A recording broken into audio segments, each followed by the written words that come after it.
后来因为这个民众抢买物资，再加上今仔日的股市大落500外点，总统蔡英文下晡特别出面向国人来话话，稳定民心。总统讲，台湾最新已经度过第一阶段的防疫期，接落来的14天将会是台湾防疫的关键期。总统呼吁大家全力配合疫情指挥中心的决策。请大家不要制造恐慌，我们也要协助传播正确的资讯。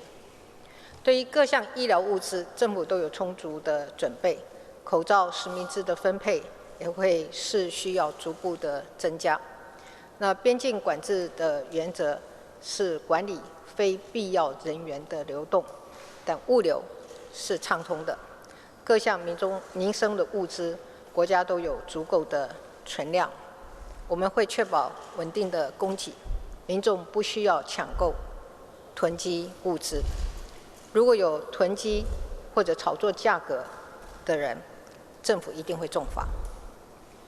那么在确保金融安定方面呢，我们近日台股的重挫，难免引起市场不安的情绪。